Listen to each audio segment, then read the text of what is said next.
වැඩිහිටි වියේදී වන වැටීම් වලින් වළක්වා ගනිමු.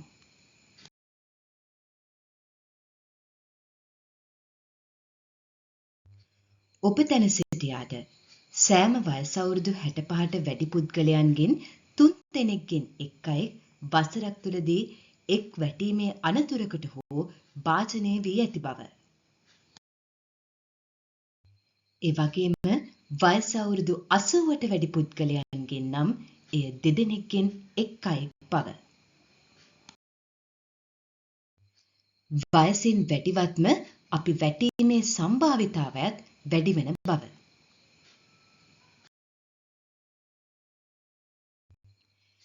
පිරිමි පාර්ශවයට වඩා වැඩි සම්භාවිතාවයකින් ස්ත්‍රී පාර්ශවය වැටීම් වලට ලක්වන බව.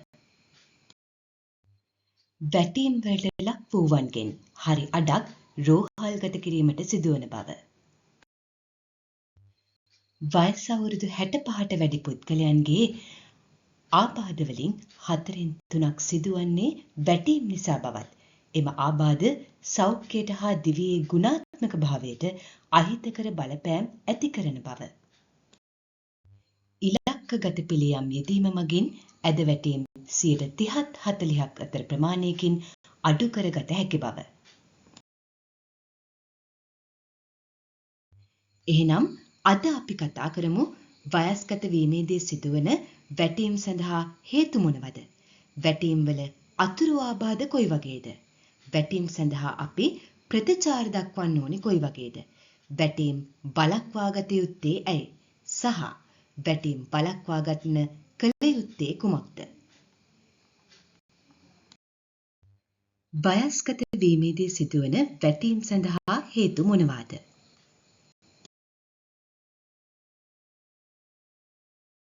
වැටීම් සඳහා වන හේතු ශාරීරික හේතු හෝ ඖෂධවල අතුරු ආබාධ හෝ පාරිසරික සාධක වෙන්න පුළුවන්. ශාරීරික හේතු මාංශ පේශී දුර්වලතා, මතකය දුර්වල වීම, ඔබේ ශරීරයේ සමබරතාවය නොමැති වීම, පෙනීමේ සහ ඇසීමේ දුර්වලතා, ඖෂධවල අතුරු ආබාධ. ඖෂධ වලින් ඇතිවන අතුරු ආබාධ විදිහට ක්ලාන්තය, සමබරතාවයේ නැතිවීම, කරකැවිල්ල, රුධිර පීඩනය අඩුවීම වගේ තත්ත්ව ඇති වෙන්න පුළුවන්. මීළඟට බලමු වැටීම් සඳහා හේතු වෙන පාරිසරික සාධක මොනවද කියලා. බිම හිරුණු වතුර, තෙල් සහ ලිස්සන සුළු පොළොව වැනි දේවල්. අත්වාරු රහිත තරප්පු පෙළවල්. ලිස්සන සුළු පාපිසි. ප්‍රමාණවත් ආලෝකයක් නොමැති වීම. බිම වැටී ඇති වයර්. වැටීම් වල අතුරු ආබාධ කෙබඳුද?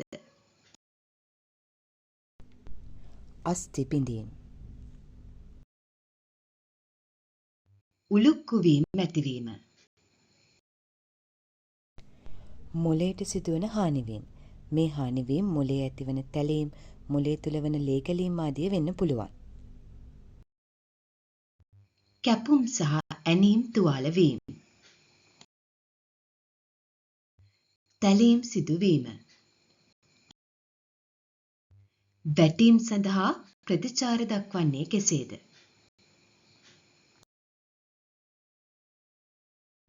වැටීම් සඳහා ප්‍රතිචාර දැක්වීමේදී වැටීමට ලක් වූ පුද්ගලයා කටයුතු කළ යුතු ආකාරයත්, ඒ අවට සිටින පුද්ගලයන් කටයුතු කළ යුතු ආකාරයත්, වැටීමකදී ප්‍රථමාධාර සැපීම හා රෝහල්ගත කළ යුතු ආකාරයත් වැදගත් වෙනවා. ඔබ වැටීමකට ලක් වූයේ නම් ශරීරයේ වේදනාවක්, කැක්කුමක් හෝ අසාමාන්‍යතාවයක් තිබේ නම් එකවර නැගී සිටීමට යාමෙන් වළකින්න.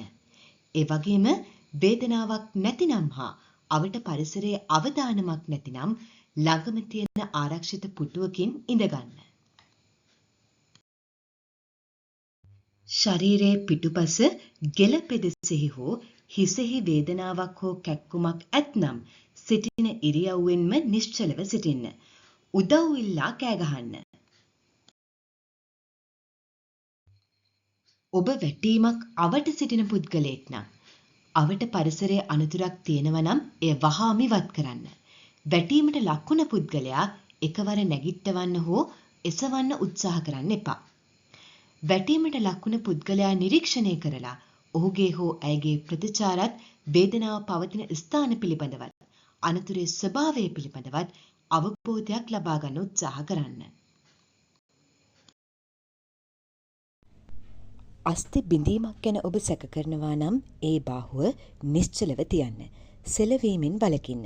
ඒ වගේම ගෙල පිටුපසට සිදුවුණු හානියක් හෝ සුෂුම්නාවට සිදුවුණු හානියක් ගැන ඔබ සැක කරනවා නම් ආධාරක පුවරුවක් ආධාරයෙන් රෝහල වෙත රෝගියා වහාම රැගෙන යා යුතු බැවින් එතෙක් රෝගියා නිශ්චලව තියන්න.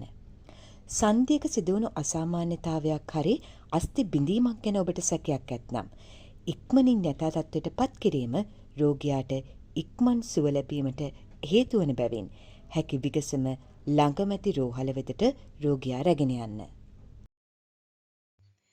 වැටීමට ලක්වුණ පුද්ගලයා නැගිටින්න උත්සාහ කරනවා නම් ඔහුට හෝ ඇයට පැහැදිලි අනතුරක් නැතිනම් නැගී සිටීමට උපකාර ලබා දෙන්න ඔබට පුළුවන්.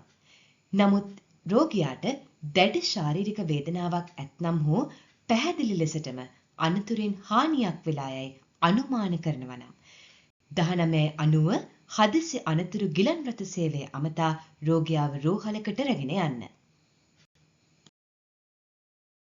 මීළඟට වැටීමකදී ප්‍රථමාධාර සැපයීම හා රෝහල් ගත කළ යුත්තේ කෙසේද යන්න අපි බලමු. පුද්ගලයාගේ ප්‍රතිචාරයක් නැත්නම් ශ්වසන මාර්ගයේ යමක් හිර වෙලා තිබෙනවාද කියලා බලන්න. ඒ වගේම ඔහු හුස්ම ගන්නවද නාඩි වැටෙනවද යයි පරීක්ෂා කරන්නත් අමතක කරන්න එපා. පැහැදිලි ලේ ගැලීමක් සිදු වෙනවා නම් රෝගියාගෙන් ලේ ගැලීමට උඩින් ඇඟිල්ලකින් තද කිරීමෙන් ඔබට ලේ ගැලීම වළක්වා ගන්න පුළුවන්. අපි වැටීම් වළක්වා ගත යුත්තේ ඇයි? වැටීමෙන් පස්සේ තුවාල වීමට ඇති ඉඩකඩ බොහෝ සෙයින් වැඩි. වැටීමෙන් තුවාල වීමෙන් පසු සුවය ලැබීමට බොහෝ විට කල් යනවා. ඒ වගේම බරපතල ප්‍රතිවිපාක වලට තුඩු දෙනවා. ඒ කියන්නේ අස්ථි බිඳීම්, හිස තුවාල වීම, වැටීමට ඇති බිය නිසා චලනයේ දුර්වලතාවයන් ඇතිවීම, තවකෙක් මත යැපීම සහ රෝහල්ගත වීම සඳහා ඇතිවන අවශ්‍යතාවය ඇතැම් විට මරණය පවා සිදු වෙන්න පුළුවන්. ඒ වගේම වැටීමෙන් පසු මානසික අවපීඩන ඇති වෙන්න පුළුවන්. විශ්වාසය නැතිවීම, කාංසාව, බිය සහ මානසික අවපීඩනය ඇතිවීමේ අවදානම බොහෝ සෙයින් වැඩි. මීළඟට වැටීම් වළක්වා ගන්නේ කෙසේද යන්න බලමු. වැටීම් වළක්වා ගන්න යහපත් සෞඛ්‍ය තත්ත්වයක් පවත්වා ගන්න අවශ්‍යයි. ඒ සඳහා මත්පැන් වලින් වැළකීමෙනුත් ප්‍රමාණවත් තරම් ජලය පානය කිරීමෙනුත් ශරීරයේ සමබරතාවය පවත්වා ගන්න උදව් වෙනවා. දිනපතා කරන ව්‍යායාම වලින් ශරීරයේ මාංශ පේශීන් ශක්තිමත් කරනවා. සෞඛ්‍ය සම්පන්න ආහාරත් ඔබ ශක්තිමත් කරලා වැටීම් වලින් වළක්වනවා. දෘෂ්ටි හා ශ්‍රවණාබාධ විනිශ්චයට බාධා ඇති කරන බැවින් ඒවා ඇත්නම් කල් ඇතිව හඳුනාගෙන ප්‍රතිකාර කිරීම වැදගත් වෙනවා. ඔබ ගන්නා ඖෂධ වලින් එන අතුරු ආබාධ, ඒ කියන්නේ කලන්තය, කරකැවීම වැනි ලක්ෂණ තිබේ නම් වහාම ඔබගේ වෛද්‍යවරයා හමු වී ඒ ප්‍රශ්න කතා කර ගැනීම වැදගත් වෙනවා.